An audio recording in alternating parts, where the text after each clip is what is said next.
Welcome back to Active Minds Breaking Barriers. I am your host, Nicole Russell. In this episode, we're sitting down with New York College Counseling Center to break the stigma around mental health and highlight the resources available to students, from crisis support to Wellness Wednesdays.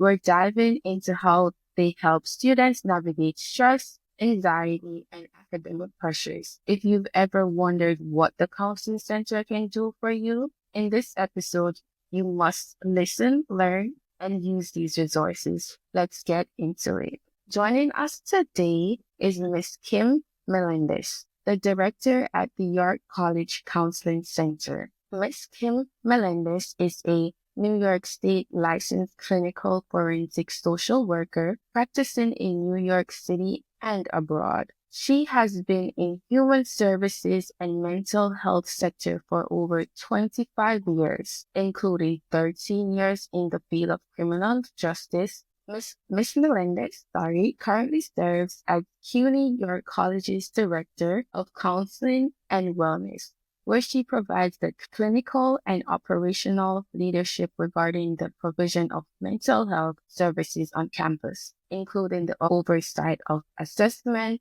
crisis intervention, short-term individual counseling, consultation, referral, and outreach services. Ms. Melendez is an adjunct professor with CUNY's John Jay College of Criminal Justice and SUNY's Empire State College. She has also taught at Long Island University's School of Social Work. Ms. Melendez is also a master's level field instructor and supervisor with NYU's Silver School of Social Work, CUNY York College's School of Social Work, and a guest lecturer at Hofstra University's Law School Clinical. Ms. Melendez is also a private practice mitigation specialist who has worked with end defense teams in order to evaluate individual clients and legal cases with a view towards presenting alternative pleas and sentencing possibilities to the U.S. federal courts and New York State courts. Ms. Melendez also sits on the grievance committee of the New York State Supreme Court Second Judicial Department as a layperson that reviews complaints of professional misconduct concerning lawyers, holds disciplinary proceedings, and ensures high standards for the legal profession. Wow, you're a boss lady, Miss Kim. I love this for you. I'm happy to have you as my special guest today. How are you feeling today, Miss Kim? I am great. I am so grateful to be here with you, Nicole. Thank you for this opportunity. And thank you for the amazing introduction. It makes me think I must be a magician and know how to add hours to the day. I know, right? And thank you for saying yes and believing in me as well and being a part of your team. I appreciate you. No, I appreciate you. I'm going to boomerang it back to you because your audience should know that doing a mental health podcast has been on my to-do list for about 2 years now. And when I met you and you approached me with this idea, I was like so grateful to be able to get the word out about mental health and continue to break that stigma down. So thank you. You're welcome. It was needed. So before we dive in, right, tell us a little bit more about yourself. What led you to a career in mental health and what fuels your passion for supporting students? Great. No worries. So you said a lot. You gave a really great introduction. Some of the things that your audience may not know is, I was born and raised in New York, and I grew up in New York in the 70s, the 80s, and the 90s, where we saw a great deal of, just a lot of things going on in society, such as the crack epidemic and then the cocaine epidemic and things like that. My family was affected by that. I lost family members to HIV/AIDS, to heroin use. And, I guess, as they say in social work, you don't choose the field, but the field chooses you. So, Right.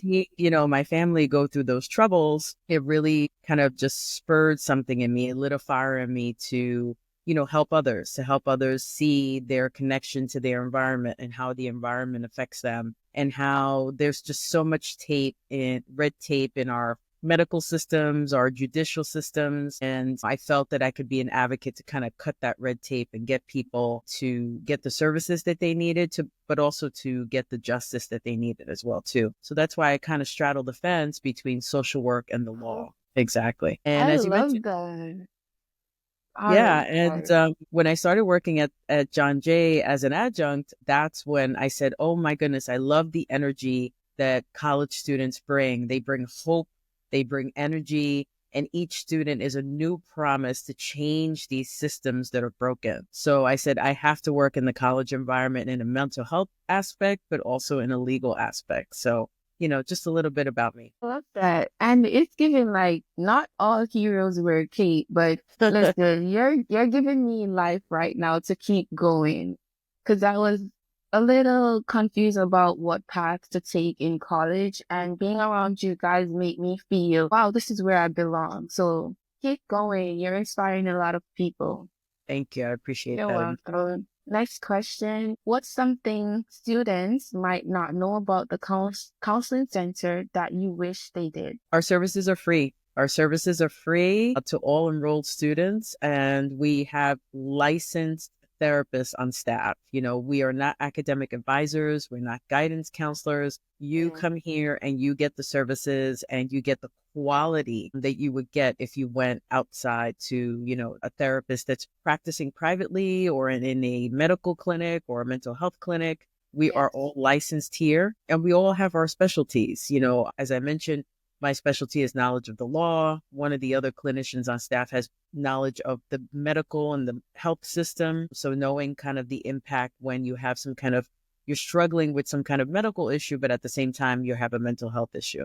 And then our other therapist has a specialty in substance abuse and addiction. So she understands everything that goes along with that too. Yeah, I wish more students knew that our services are free and they're high quality. I wish they would come by more. Literally, it's really free, guys. Don't be shy. They're at G03. Sorry, 1G03. Okay, thank you, Mr. Lendez. The next question is, let's be real. College can be like a pressure cooker at times. What are the biggest mental health struggles you see students facing today? Great question. And I'm always looking at what the chief complaint is of students when they come into the office. And the number one complaint is balancing their life with their academics. So it's kind of that school life balance. Many students that come in fresh and new to York, such as coming from high school into college, really struggle with that because they're like, whoa, this is not like high school. This is Yeah, college. This is a whole different ball game.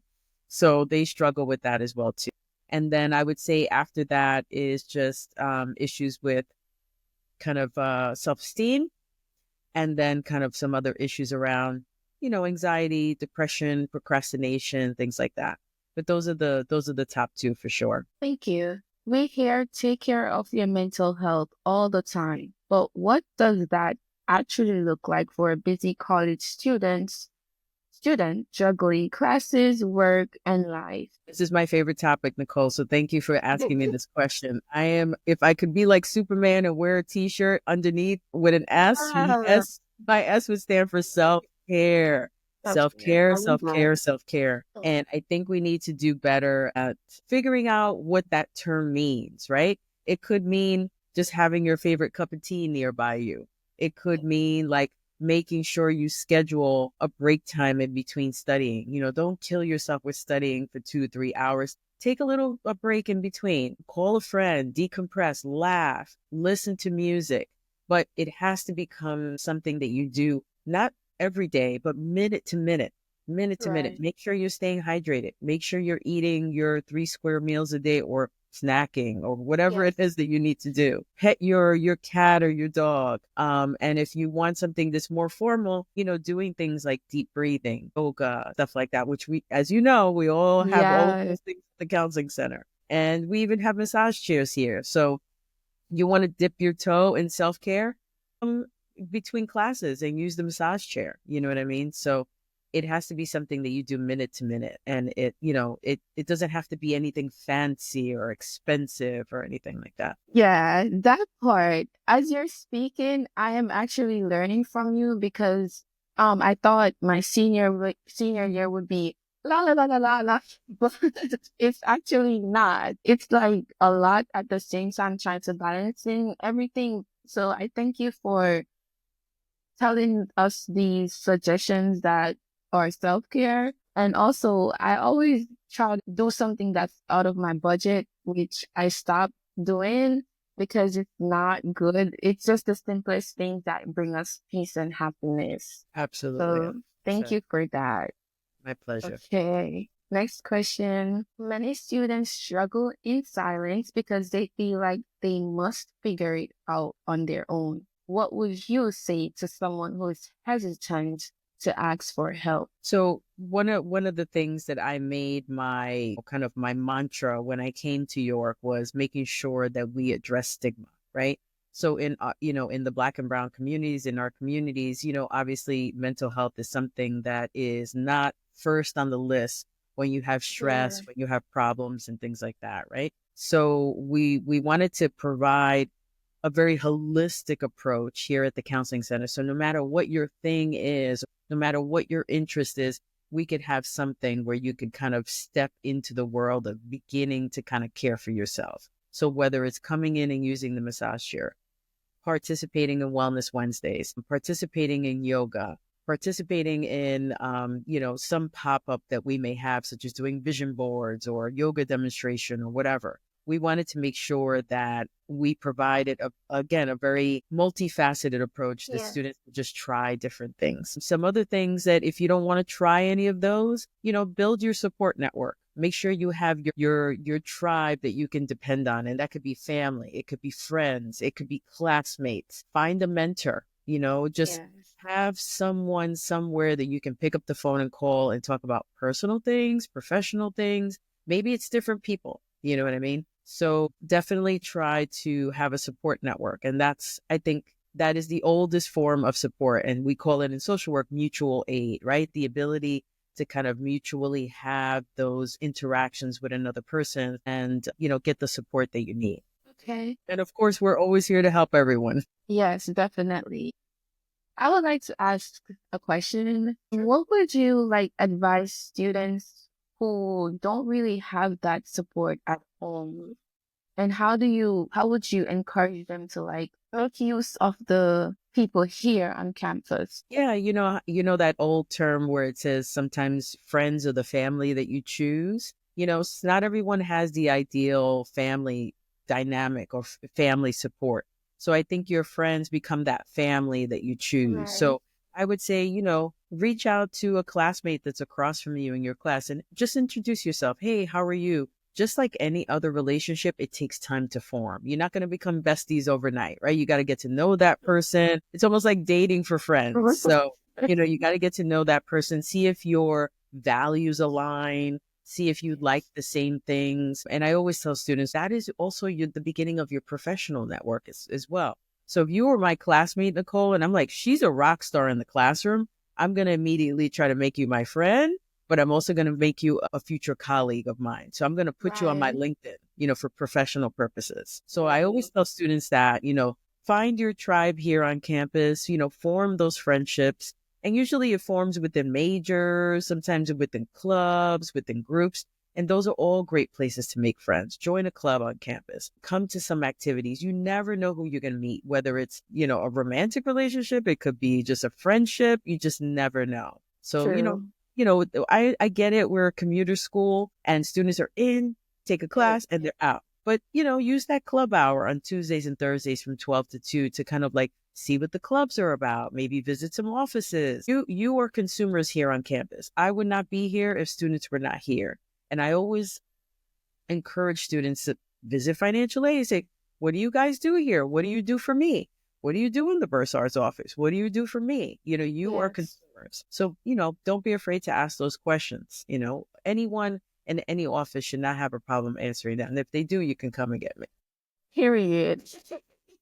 I love that. Let's talk stigma. Why do you think mental health is still such a tough topic for some students to open up about? There's a lot of shame when it comes to talking about mental health, and it's unnecessary in my opinion, because none of us is perfect.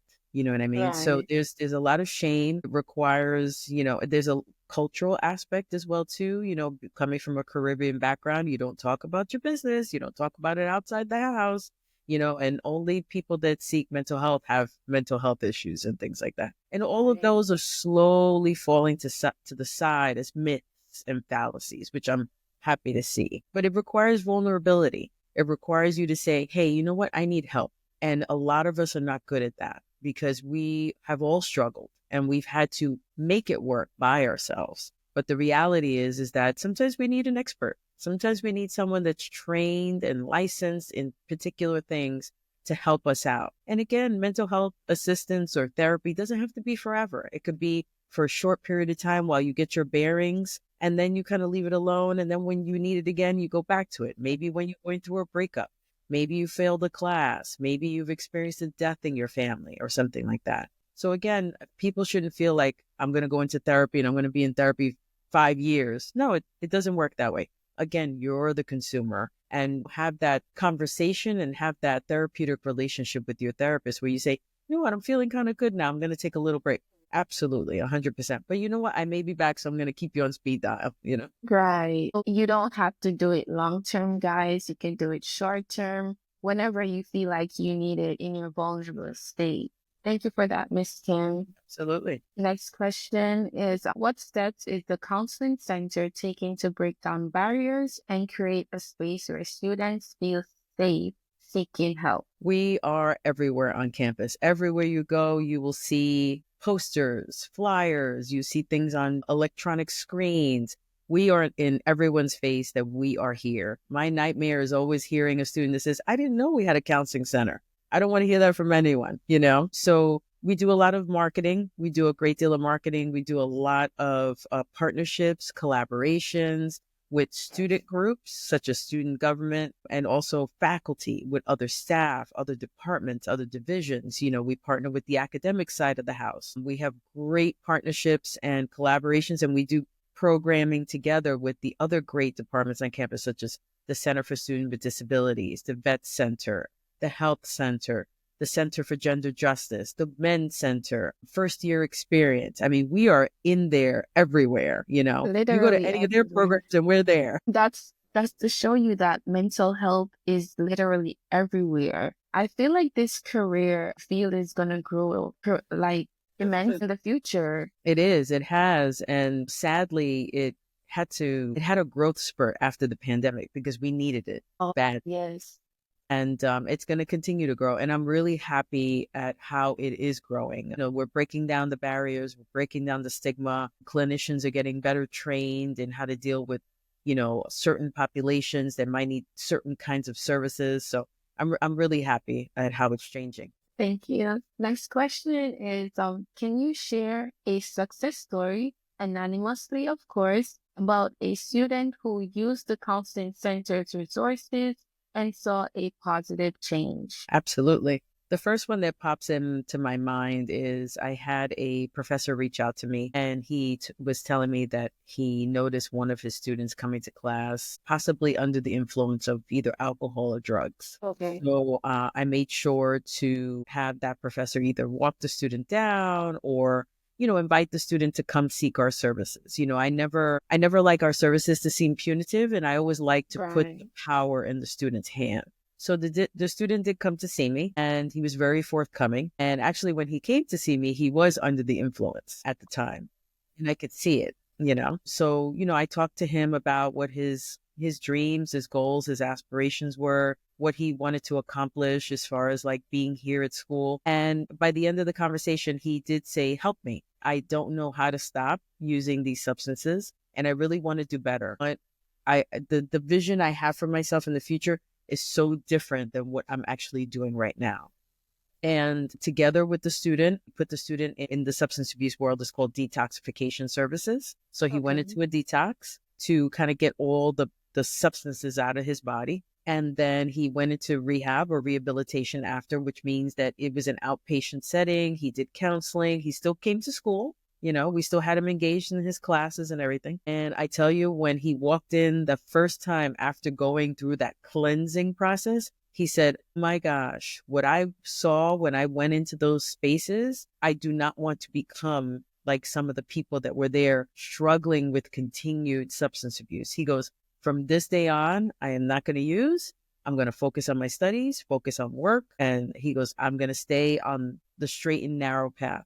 And can I tell you, to this day, the student is doing much better than ever grade wise. He comes to visit me. He comes into the center to kind of use the chair, and he gives me periodic updates, which I don't ask for, but I'm always happy to get. I'm always happy to Yeah. get updates, great news. I'm even always happy to get bad news because we can put you back on track, you know? Yes. And always happy to get success stories as well too. So he's one of the ones that I remember. Oh my God, Miss Tim, now you're making me feel. First of all, I love how that professor paid attention to that student because some professors, they don't really get too close in students' life, personal life. They just come here to teach. So I must commend that professor and also you, like, just for taking the time out. Because I know you guys are so busy and there's crisis cases all the time. So that was a good story. It's a good story. It's like real inspiring as well. Like for anyone going through substance abuse, just know that there's someone here ready to help you and take advantage of the counseling center. And anywhere that person is, I'm proud of you as well. Okay. For the next question, for students feeling overwhelmed and stuck in survival mode, what's one small practical step they can take today to feel just a little better? But there's more than one step. Come and see us. Come and see us and just let us know, hey, I'm having a hard time. And we will just kind of lay out everything that's available to them. And then they can kind of pick and choose. You know, a perfect example is we have ecotherapy walks that are coming up.